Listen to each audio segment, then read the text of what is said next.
Wala na, finish na, nagsalita na itong si Senator Marcoleta na kahit sumampa man sa Senado ang impeachment ni VP Sara, hinding-hindi makakalusot yan dahil walang senador o kung meron man nabobotong senador hindi po aabot yan sa 14 o yung 2/3 ng Senado na kinakailangan para ma-impeach si VP Sara. Kaya kahit anong gawin na pagsarko-sarko ng mga bakulaw dyan, mga kapwa bakulaw ni Luistro dyan sa Committee on Justice, at kahit anong iyak pa, kahit 5 litro sa isang araw pang iyak ni Madriaga, hindi po lulusot ang impeachment ni VP Sara. Dahil ang kailangan po 2/3 ng Senado o yung sa bilang ngayon ng mga senador nasa 14 lamang ang kailangan na boto, pero hindi aabot, kahit 5 yata hindi aabot dahil itong mga senador talaga talagang hindi po mapabor dito sa impeachment ni VP Sara. Kaya kahit anong fishing expedition yung gawin ni Luistro dyan, kahit anong sawa, kahit anong iyak ang gawin ni Madriaga dyan, at kahit anong pagsusulsol ang gawin ni De Lima at saka ni Baklang Niwi dyan sa House of Representatives, wala pa rin talagang maaabutan o walang patutunguhan yung impeachment ni VP Sara. Pakinggan natin itong mainit na mga bitaw, maaanghang na salitang binigay at binato ni Idol Senator Rodante Marcoleta dito sa mga nag-orchestrate ng fishing expedition o kangaroo court dyan sa House of Representatives. Pero by the way mga kaibigan, this is a PH Gen Z nga po pala, at huwag niyo po kalimutan mag-iwan ng like at subscribe sa ating video para po kayo po ay mas maging updated sa mga may init at balita dito sa ating bansa tulad ng video papanoorin natin ngayon. Ayan mga kaibigan, no? Zaldico, hindi naman po pala talaga arestado. Yan po ay galing dito kay Attorney Harry Roque na nandiyan rin po sa Europa. Kaya hindi totoo na wala pong kriminal. Wala, hindi po totoo na nahuli itong si Zaldico dyan sa Prague. Tapos presidente pa natin ang nagkakalat ng fake news. Ganyan na baka down bad at ganyan na baka desperado na mapabango ang pangalan ni Bangag. Pati fake news talagang pinapatos oh. Wala po. Walang kriminal. Ayan ang sinabi. No Filipino was apprehended in Prague. Yan po ang sinabi ni Atty. Harry Roque. At maririnig natin ang reaksyon ni Senator Rodante Marcoleta dito daw sa di umanong pag-aresto kay Zaldico.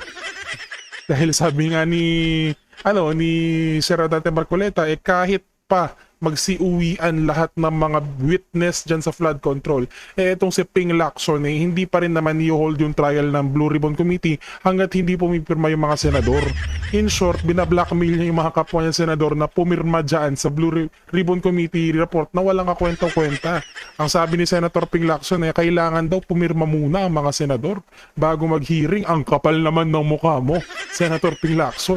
Nakasalali po pala sa pirma ng mga kapwa mo senador kung iimbestigahan mo yung Blue Ribbon Committee. Uy, hindi namin utang na loob ang pag-imbestiga mo, trabaho mo yan. At hindi mo dapat pinipilit ang mga senador na pumirma sa walang kakwenta-kwentang report na ginagawa mo. Kaya mga kaibigan, napahaba ang ating intro. Rekta po tayo, panoorin po natin ang reaction natin dito sa interview kay Senator Rodante, Idol Marcoleta. Panoorin po natin ito mga kaibigan. Hindi naman surprise, kundi in-expected naman ito. Ito ho ang pinagkaguluhan ng Kamara de Representante. Pinagkaguluhan. Pinagkaguluhan po. Sir. Bakit? Bakit? Mukhang... Kasi ako, sa totoo lang, Opo. wala pa akong nakita kahit anong klaseng episode ng kanilang nababalitaan ko lang. Ganun ba? Hindi ko na Hindi papanood. napapanood. Ano ha? Yun nga po.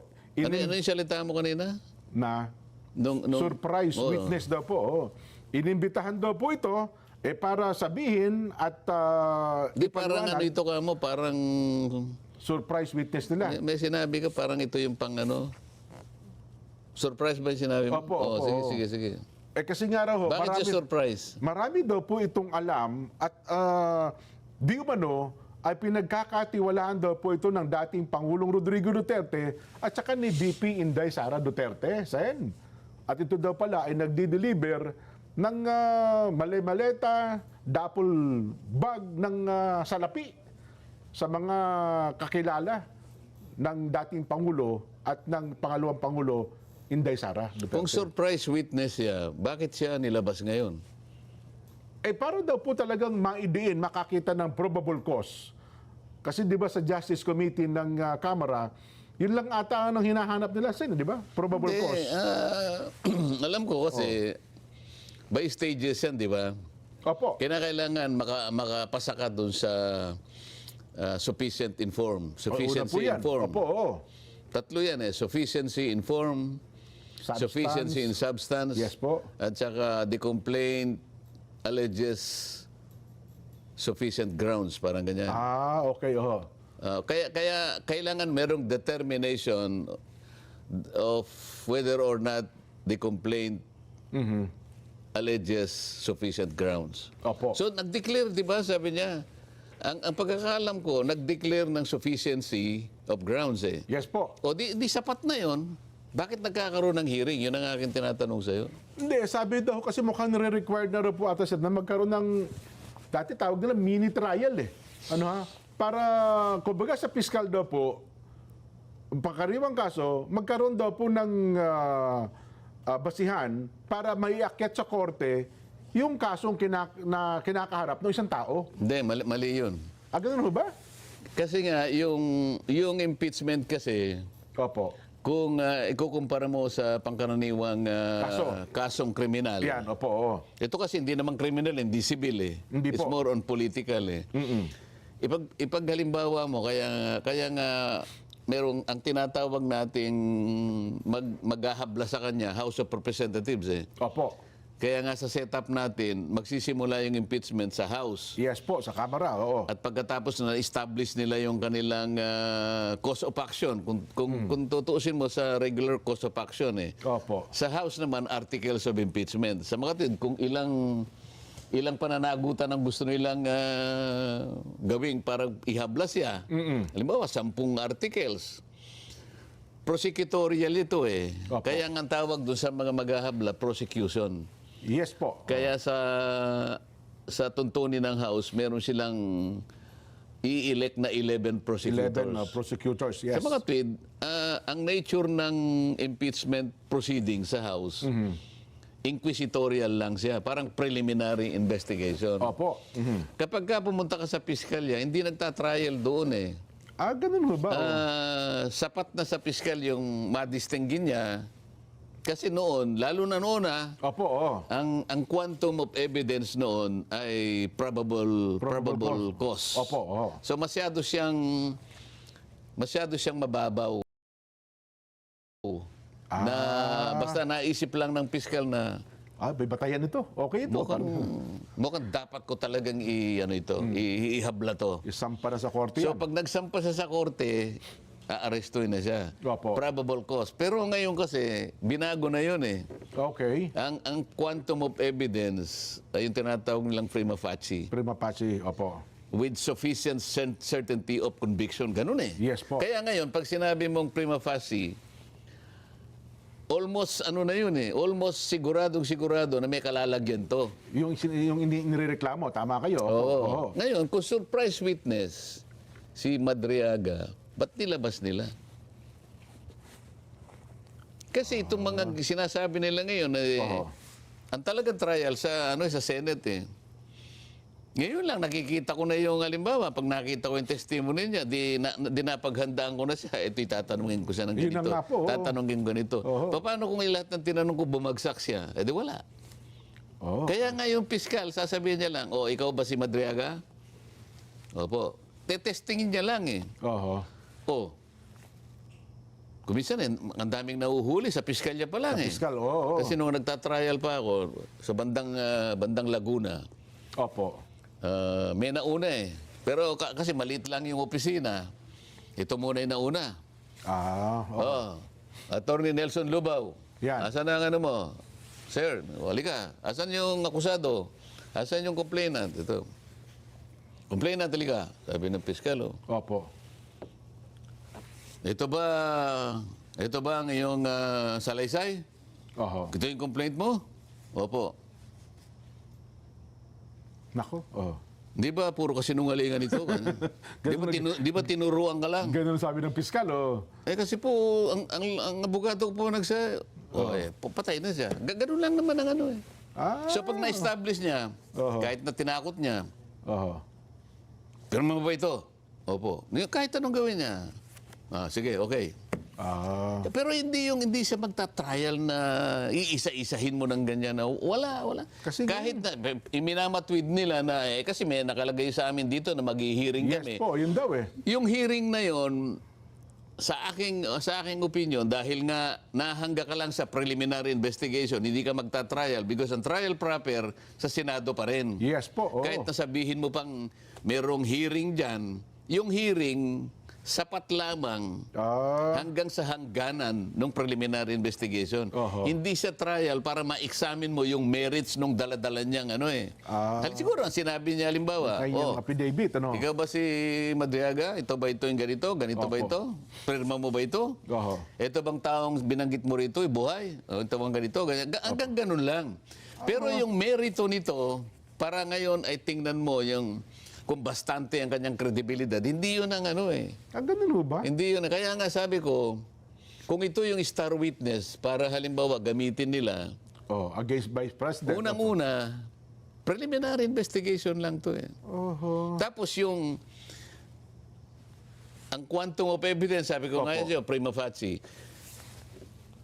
Nung tinatanong ata siya, balit-balita ko lang naman wala namang corroborative evidence eh. Sana man lang merong independent evidence gagamitin mo para yung statement niya totoo. Para walang ganoon eh. Mukhang siya lang po ata, So Sen, eh. bagsak siya. Oho. Babagsak siya doon sa quantum nung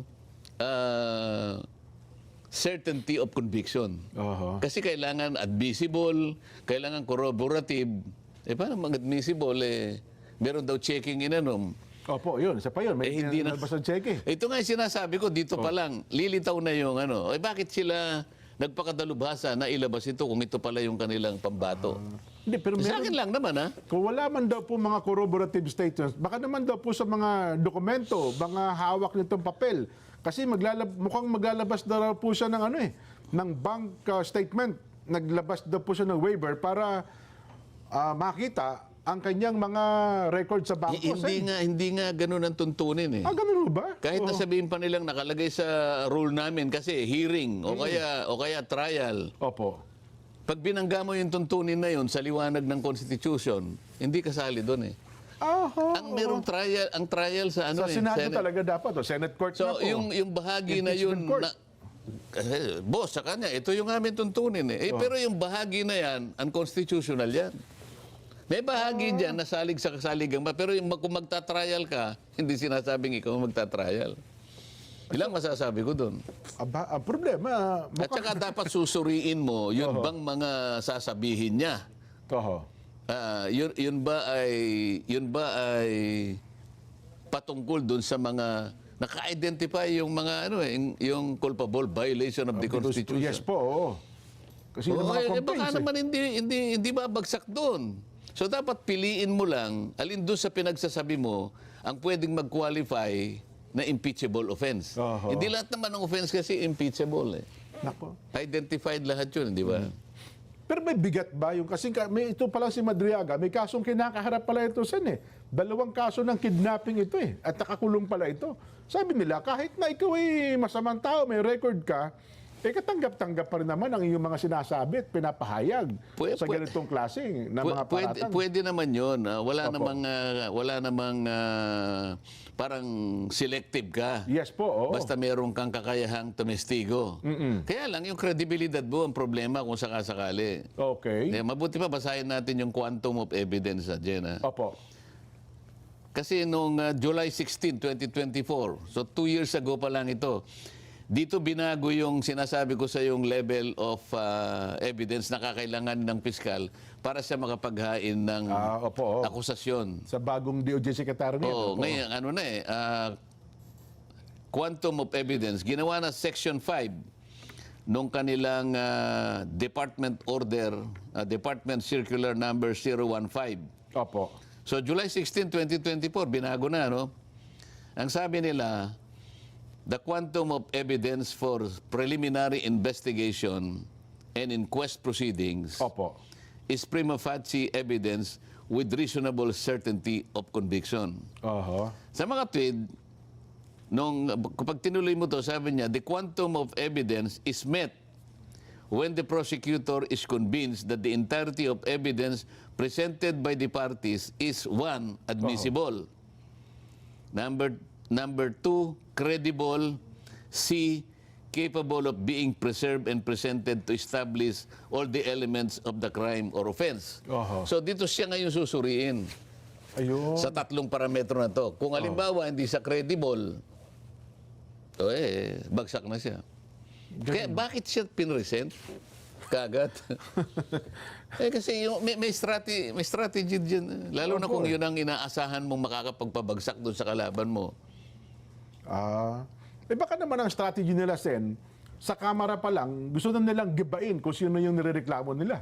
Hindi kaya ganun. O baka hindi sila interesado sa impeachment. Kasi baka alam nila na pagdating sa Senado, Mahirapan babagsak. sila, di ba? Oh. So, ma-achieve nila yung kanilang objective. Oh, sa kamera pa lang. Dito pa lang kanya, huwag na natin, total wala tayong kalaban-laban dun eh. Oho. Bakit? 16 ang kailangan eh. 16 na Mahirapan boto. tayo makakuha ng 16. Kwenta-kwenta. Oho. Bakit tayo mahihirapan? Kwentahin mo nga. Opo. Bakit sila mahihirapan? Mas marami. Kung 16 mo ba kailangan boto nila? 16. 16. 15 sila ngayon eh. Oho. Yung sa minority, siyam. Ayan. So 15 plus 9, 24. Oho.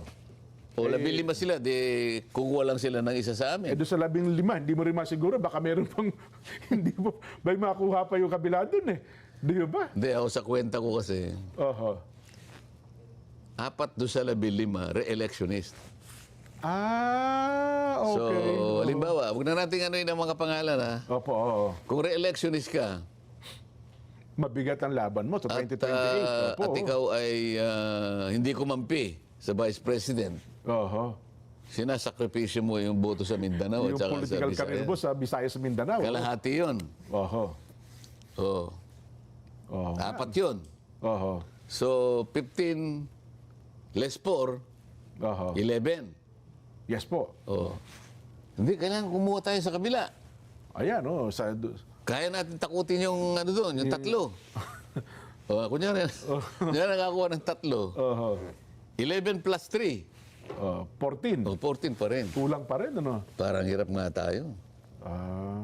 Pero teka, yun. O, teka muna, meron nga dyan, may mag-graduate, 2 eh. Opo. Eh, yung isa, taga Mindanao eh. O, paano? Okay. Yung isa naman, yung kapatid niya, baka yun ang kakandidato. So, pagka bumoto siya ng Nang laban. mali, Oo. paano yung kapatid ko, baka hindi... Hindi man. O, sa bali, actually, yung potential na mawawala, 5 eh, hindi 4 eh. So, mahirap talaga makakuha ng... pero teka lang, halimbawa, minus... Yun bang hindi dumadalo sa hearing? Halimbawa, absent siya nung araw na yun? O kaya nung... O, hindi rin siya bumoto. ganun ho ba? Oo, hindi Pero ba, ang basihan pala, 24 ang pa rin po. pinag-uusapan, boboto 16 for conviction. ganun, Oo. oo. Eh, wala siya. Paano siyang boboto sa pag 16? Hindi ba magiging bilang nun? Dapat 23 na lang kasi... Halimbawa, si Bato, Sen, Oo. laging wala eh. Oh, paano siyang boboto sa 16? Wala nga siya. So, hindi na ang basihan mo, 23. Hindi. Hindi, 24 pa rin Hindi. talaga ang basihan mo. 24 pa rin. Ayun pala yun.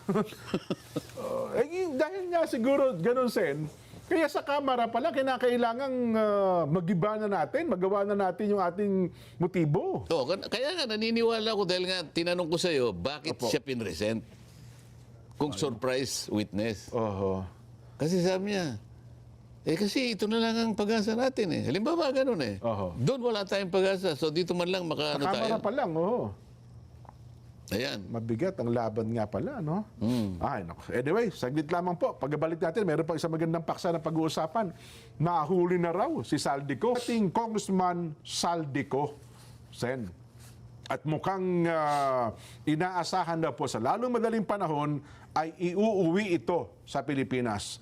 Ang hamon sa kanya, Senator, sabi niya, Congressman Saldico, please tell all. Sino ang nagsabi nun?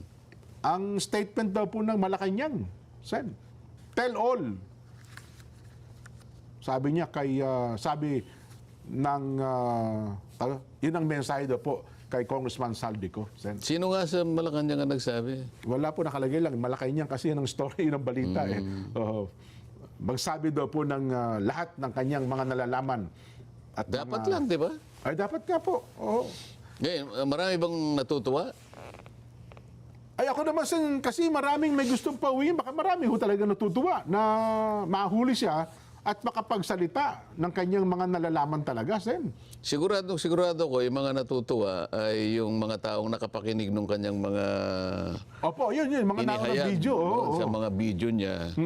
At siguro, pag nandito siya, lalo niyang mapapatibayan yon dahil pwede siyang humarap sa mga pagdinig. Yes po. Oo. Kung meron pang pagdinig, Hindi, dapat naman magkaroon pa, Sen, kasi paano ko nakakasiguro? pagka wala ako magpapatawag yan, Sen, papasok na ako dyan. Kasi- dapat meron. Hindi kasi naglabas na naman siya ng parang, ano bang tawag doon? Press statement. Ano bang Sabi niya, magbubukas lamang ako ng panibagong pagdinig Opo. kapag ka ako'y nakakalap ng sapat na Lagda. bilang ng lagda sa aking partial report. Bakit naman magiging kondisyon yun? Ba't magiging kondisyon yung sapat na... Bakit ipipilit mo na kailangan pumirma muna doon sa partial report? Oho. Samantalang ito yung mga tao na nagpapahayag ng kanilang kakayahan at kagustuhan na Oho. tawagin mo kami para makapagsalita kami. Makatulong kami sa ikahahanap ng mga may utak Ikanulutas. O kaya malaman. Opo. para totoo. malutas yan. Oho. Isa na dyan si Governor Chavit Singson. Oho. Plus yung 18 Marines. Na kanyang inimbita. Sabi niya, April 14. Sabi niya ganon. Opo. Pagkatapos, bago pa mag-April April 7, na kung saan binigyan siya ng pagkakataon makapag-submit ng sworn statement hanggang alas 5 ng hapon, papunta na yung tao ron eh. Sabi niya, i-defer muna natin until further notice. Oho. Kasi hindi ka pa nakapag-submit. Papunta na nga ako dyan. Ginamit pang dahilan yung hindi niya pagsasubmit. Tama po. Alam ng tao na April 7, binigyan siya hanggang alas 5. Oho. Kaya ang balita ko, kumakain siya sa Manila Yacht Club. Malapit na sa Senado yun. Alauna, Opo. kahit lakarin niya lang, madali na Malapit, oo. tinawagan siya nung kanyang secretary. Oho. Sir, wag na kayong pumunta ron kasi at exactly 9:19 a.m. Ba? Oo, 9:19. binayber sa bahay niya yung sulat notifying him that the scheduled hearing is deferred Nako. until further notice.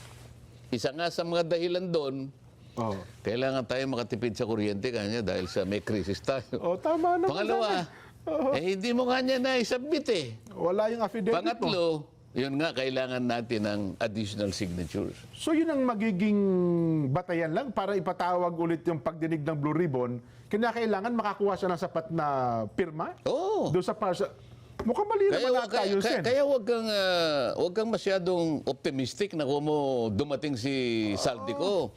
Akala mo talagang yun na yung Hindi, asang-asang. pinakahihintay mo.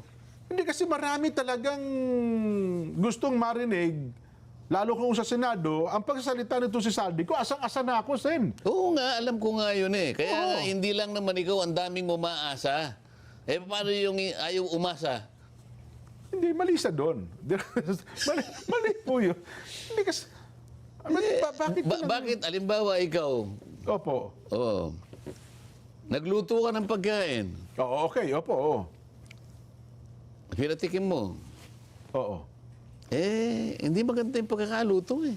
Ah, okay, maalat, no? Ano pa ba, no? Oo, Okay. tapos paano ba natin, pipilitin mo ba yung iba na kainin yan talaga namang ayaw nilang kainin? Oo nga, no? Gumawa ka ng report, partial report. Siguro sa pananaw nila. Hindi ba sabi ko sa'yo, majority, 15? Yes nga po. Minority siyam. Oo. Kung katanggap-tanggap yung ginawa mo, patay, pirma naman kasama mo. Meron po balita, 2 pumirma, Erwin at saka SP Soto. Mayroon na rin pong Nandun na nga ako. Oo. Sa tagal na yung ibinigay niya yung partial report na yan, kung talagang iyang pagkakagawa niya, kumbaga sa luto, ay talaga namang katakam-takam, Opo. ay hindi mo na kinakailangan maghintay. Ay, talaga. Baka, Di ba? baka kami pa maglapitan. Oy, patikim. Di ba? Kung sa pagkain O niya. ngayon, gagamitin mong dahilan yun. Kinakailangan pirmahan ito. Oho. Bago ako magpatao. Parang walang connection eh. Ewan ko kung may nakikita kang connection. Eh baka wala ho talaga, baka malabo talaga yun. Kasi kung ayaw namin pumirma, ituloy mo na lang hearing. Baka sa mga pagkagaroon ng pag-hearing, baka mabastantihan pa kami, pumirma kami later on. Di O kaya ganun. nga yun ang sinasabi ko sa iyo. Oo. Sinabi mo, nahuli si Saldi ko. O ano ngayon, kako? Anong inaasahan mo? Hindi. Eh, nakasalig pa rin doon sa kanyang kondisyon na kinakailang marami ang pumirma rito bago ako magbukas. Teka lang. Tama ba yun? Mukhang mali ata yun, Sen. Ha? Mali ho yun. Dapat lalo Dahil ngayon. sabihin mo yung katwiran mo, hindi yung nanggagaling lang sa akin. Hindi po, Sen, mali po kayo dyan. Kasi ako sa tingin ko, maraming dapat malaman ng taong bayan. Kasi kung Sino sinasabihan mo? yung chairman po ng Blue Ribbon Committee, Ba't hindi mo mabanggit-banggit naman ang Senator Ping. Andiyan, ba't pangiti-ngiti ka? Ba't di mo para. seryosohin? Senator Ping, baka naman pwedeng ipatawag. Nakangiti ka eh. Nakangiti ka Hindi, eh. kasi close kami yan, Senator Ping. Kaibigan ko po yun. Kaibigan natin yun, Sen eh. Oo. Ayun po, nakikiusap kami. Tuloy nyo na po yung hearing. Ipatawag. Kailangan mo bang makiusap? Siguro, Sen. Bako, ginamit ko na yung salitang makikiusap na Ang lang tayo. pinag-uusapan natin, nilimas ang kabang bayan. Ito. Hindi pangkaraniwang pagnanakaw ito. Oho. Ito ay paglimas ng kabang bayan sa tanghaling tapat. Sabi ko nga, alam mo yung magnanakaw, yung talagang magnanakaw dyan, ano? Opo. Nahihiya pa rin yan eh. Alam mo kung bakit? Kung minsan nakatakip ang mukha eh. Ay, siyempre ho. Di ba? Oo. Ayaw, kahit magnanakaw, ayaw niya aminin magnanakaw siya. At nakakover siya sa dilim. Oho. Eh, itong mga nagnakaw, walang maskara. Nakabarong. Ninakaw talaga. Hindi karaniwang pagnanakaw. Nilimas ang pera ng bayan. 1 trilyon mahigit eh. Tapos makikiusap ka. Oho. Hindi ba pananagutan mo, katungkulan mo, pananagutan mo sa taong bayan na naghihintay sa'yo Oho. na ilitaw mo ang katotohanan? Ba't kinakailangan i-condition mo kung kailan ang pipirma pa? Yun na nga. Paano mo ako mapapapirma dyan? Eh sinabi ko na nga, tawagin mo ito, tawagin mo ito, tawagin mo, tsaka si ganito at tsaka si ganyan. Tsaka tayo magkaalaman. Nako. Ayaw mo. Dumating na yun, sino nahuli? Si Madriaga, parang gusto ko nga Hindi pagkumpara. si Madriaga yung nahuli. Si Ano ka ba Saldico, naman? si Saldico. Hindi kasi Sen, gusto ko pagkumparahin, tuloy, bigla ko lang naalala, si Madriaga at saka yung 18 Marines. Di ba? O sige, kumpara mo na. Kasi Bilisan mo. naalala ko, si Madriaga, Wala na time. ganun lang ang sinasabi, yung ni walang corroborative ano pa man, ang bilis Si itinawag- Madriaga, Oh. walang resibo. Wala! Okay? Di ba? Pagkatapos, aminin mat nila o hindi, Oh, kidnap for ransom. ang kasong kinakaharap. Hanggang tama kayo. ngayon ay hindi makalabas, walang piyansa. Yes po, Sapagkat sa liwanag ng tuntunin ng batas, yung ganong Oh. klaseng krimen, walang piyansa. Yes, Ngunit Nobel kung talagang hindi mabagsik ang katibayan, pwede. kang magpiyansa. Opo, So oh. walang resibo, may batik, pinilit nila, kinumbida nila, Oho. naging superstar. Yes. Samantalang yung ex-soldiers na 18, may resibo. Yes. May resibo. Meron po. Ayaw May tawagin. Video, may kung ano-ano Ayaw pa man. tawagin. Anong kabalintunaan ito? Tapos sasabihin natin, si Saldico hindi pa tatawag. Ang dami rin niya sinabi na una eh. Ipatatawag niya, ngunit nakakondisyon, kailangan mo nang pumirma. Mali yun. Ha? Mali po kayo dyan, Senator. O kaya natin sinasabi, Oho. yan ang malungkot na katotohanan. Hindi ako naman, kaya... Hindi ka dapat nagbibigay ng kondisyon. Di ba minsan ay sinabi niya, I will go, we will go, Ayun. where the evidence leads us. Oho. Ito na nga eh. Yeah. Nahuli na nga eh. Ito yung magandang pagkukunan mo ng ebidensya. Oho. Ako naman, Sen, para baka maglubang ang kalawa, nakikiusap na ako para kahit hindi man ako dapat makiusap, nakiusap na rin ako. Baka naman kahit pa paano. Sige nga, Maka-apekto. kausapin mo nga. Kausapin mo. Yung magandang pakiusap. Sen, nakikiusap po kami. Sen Ping, baka naman ho, pwedeng ipatawag yung 18 Marines at pagdating po ni Congressman Saldico, ipatawag yun na rin po para... Hindi, sabi naman niya, ipatatawag niyang pare-pareho para daw magkaalaman kung talagang pare-pareho yung sinasabi. Pinagtatagditang tama naman. Ho. Pero kanya, bago mangyari yan, Oho. kailangan pumirma muna sila. Wag naman ganon. Kasi kung ayaw pumirma, talagang magiging problema talaga natin yan. Happy birthday daw. Ayan. Happy viewing po kay Mark, Carla, Lingad at sa kanilang pamilya at sa lahat po ng mga taga-lokal ng Brimbank, Victoria, Australia. Aba, pinasasabi po nilang maraming taga-Australia ang nakasubaybay sa SGM sa YouTube